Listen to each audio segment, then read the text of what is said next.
Dear students, today we will learn about the most important questions of engineering mechanics.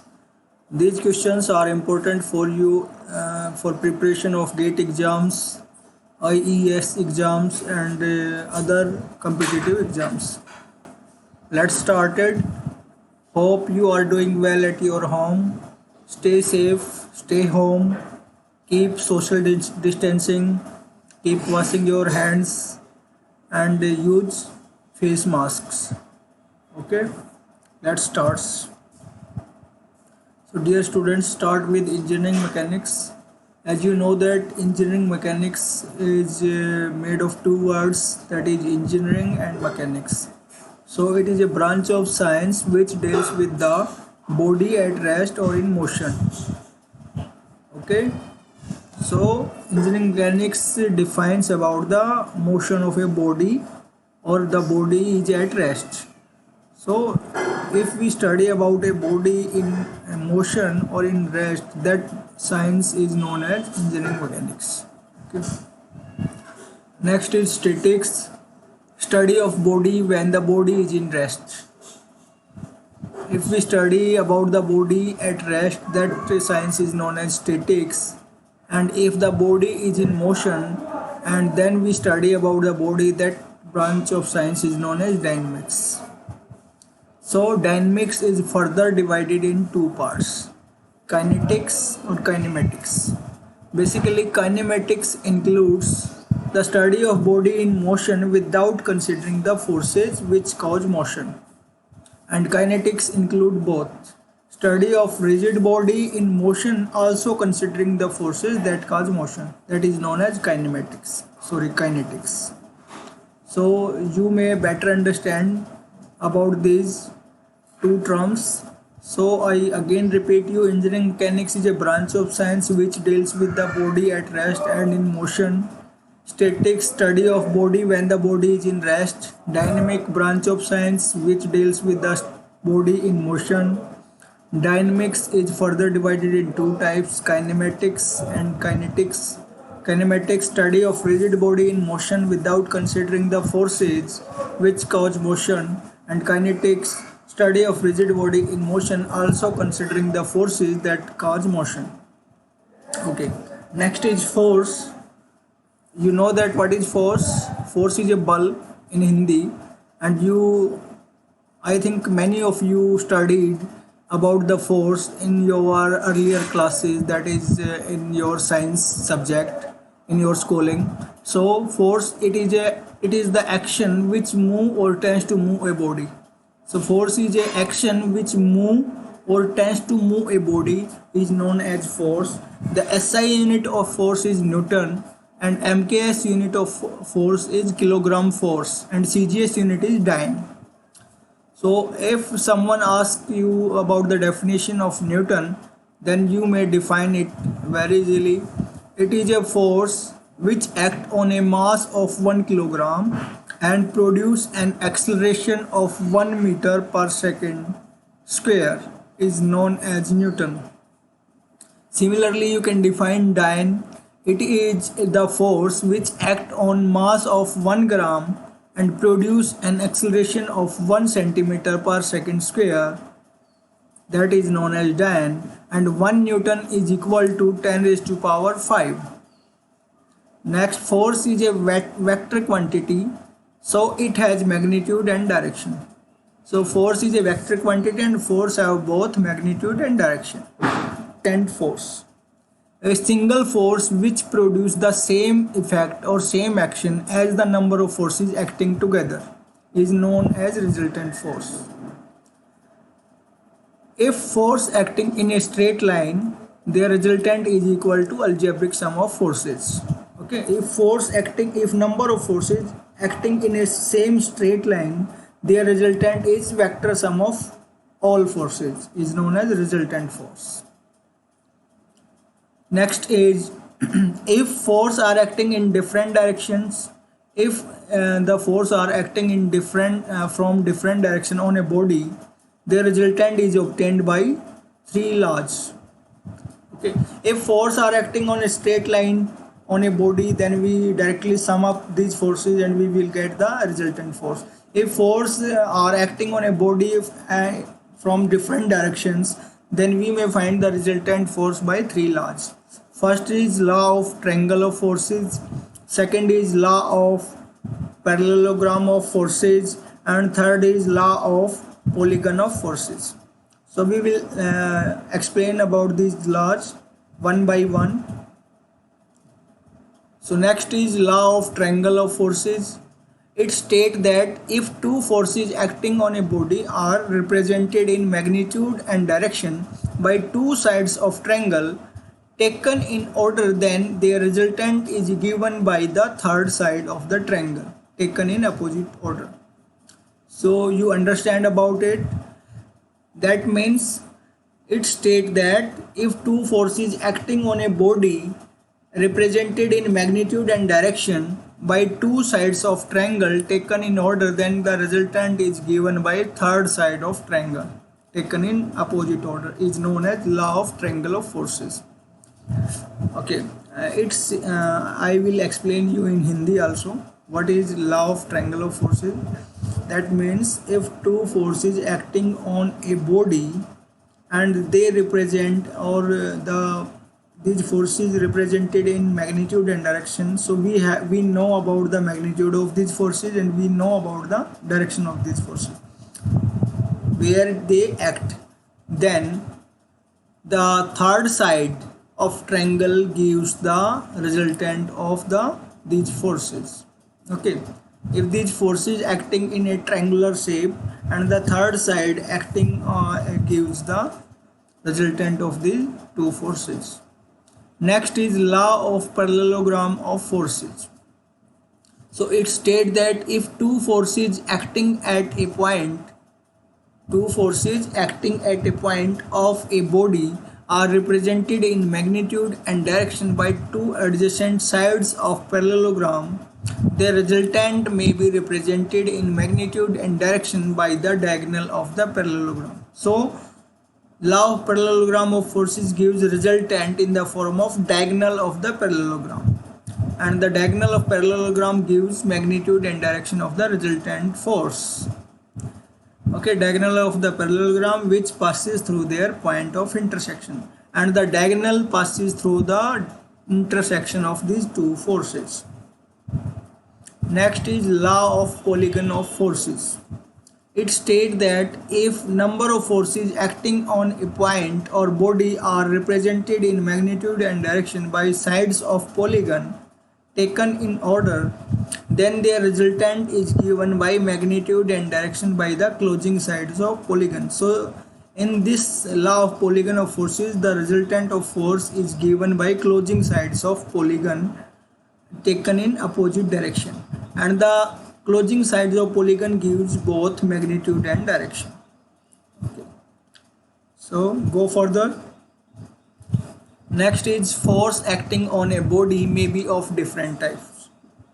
So there are different type of forces which are acting on a body or object. They are, first is coplanar forces, the forces whose line of action lie on same plane.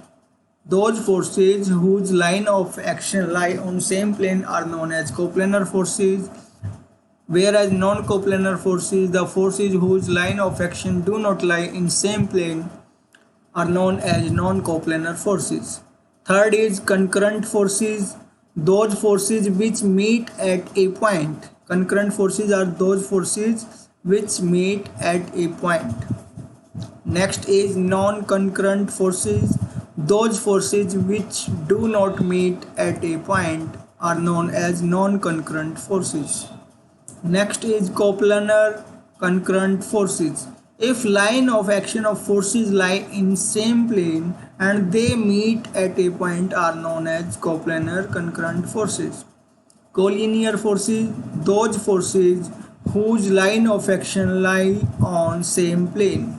Line of action lie on same line. Those are known as collinear forces. Those forces whose line of action lie on same line are known as collinear forces. So these are some of the important types of forces, and after that next is Lami's theorem.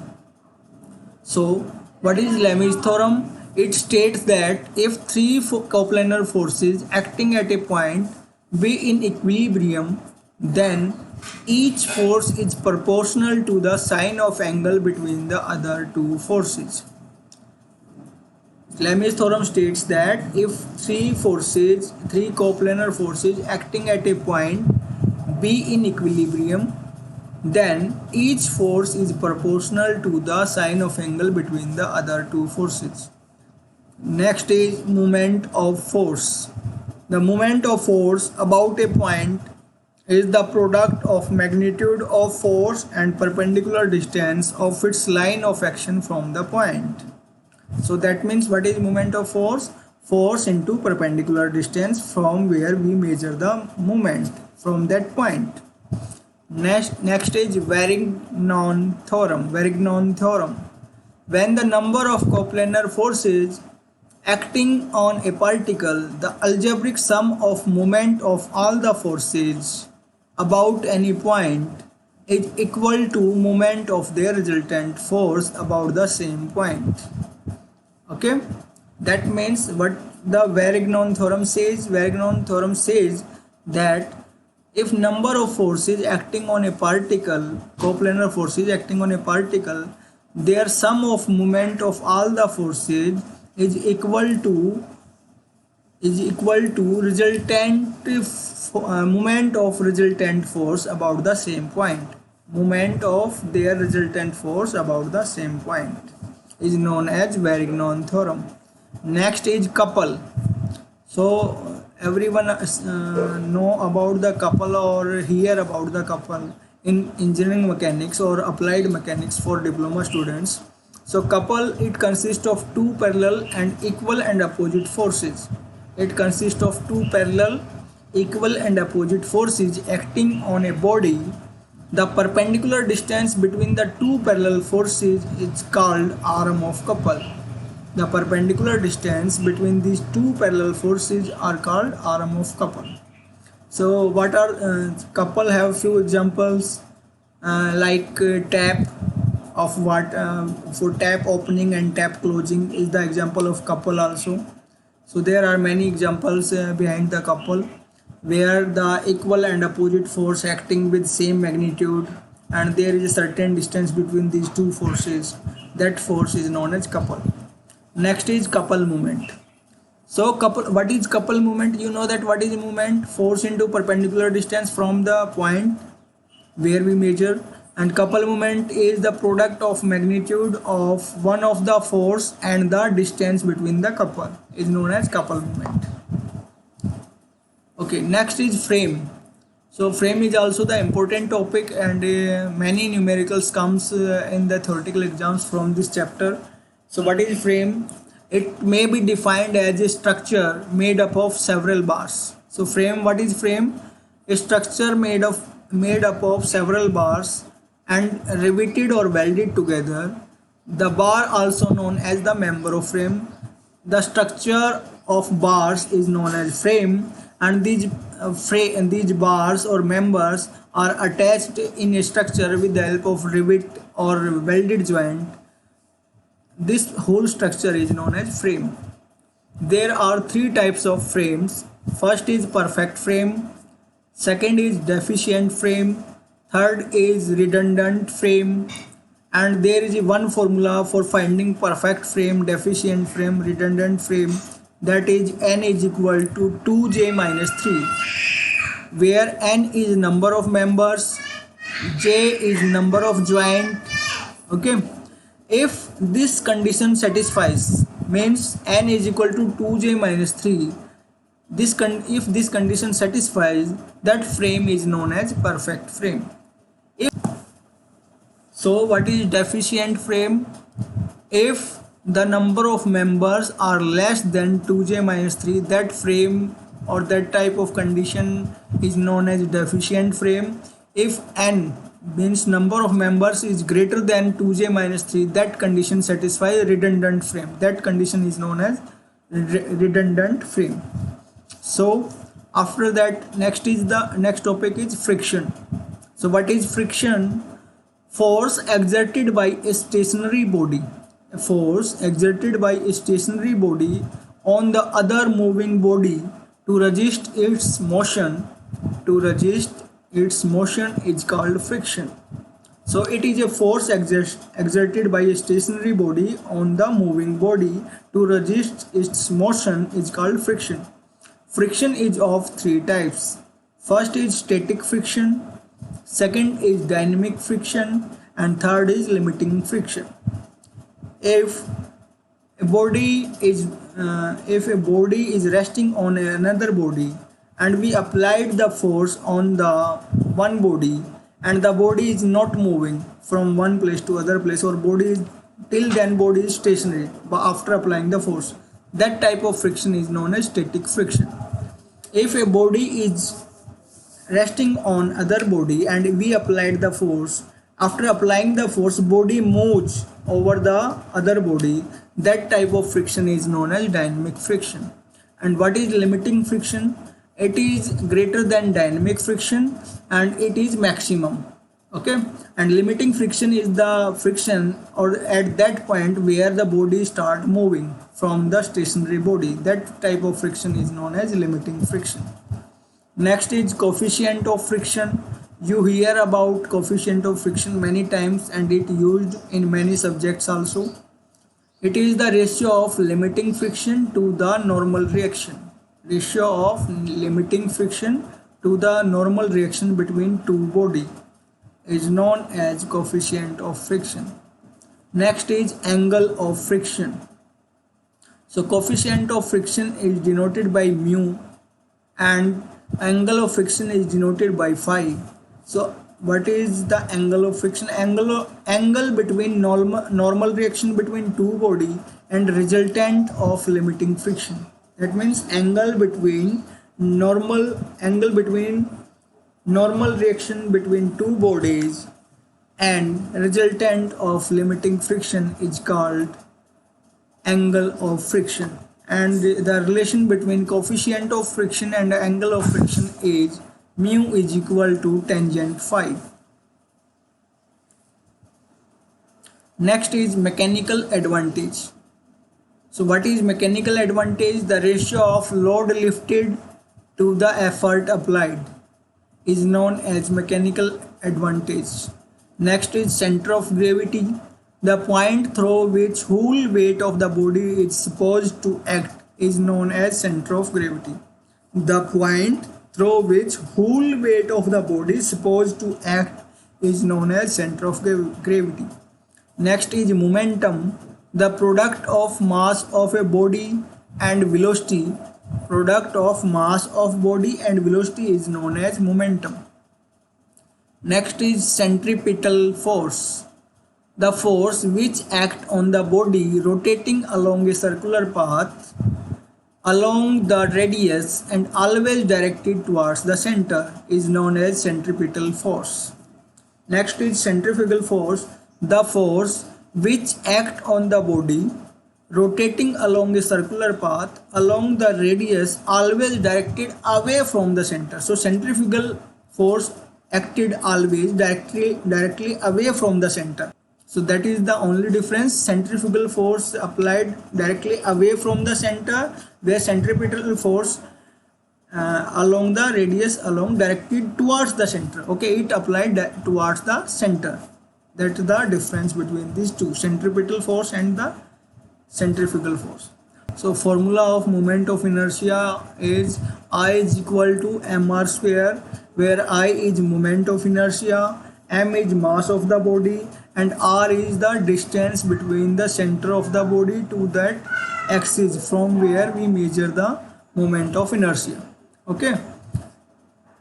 There are few more terms including in engineering mechanics. They may be projectiles, projections, trajectory, and many others. So in the next session we will discuss about the important questions from heat transfer, and this subject is also important for your preparation of competitive exams. Till then, thank you. Keep learning, keep enhancing your knowledge, keep watching. Till then, bye. Thank you.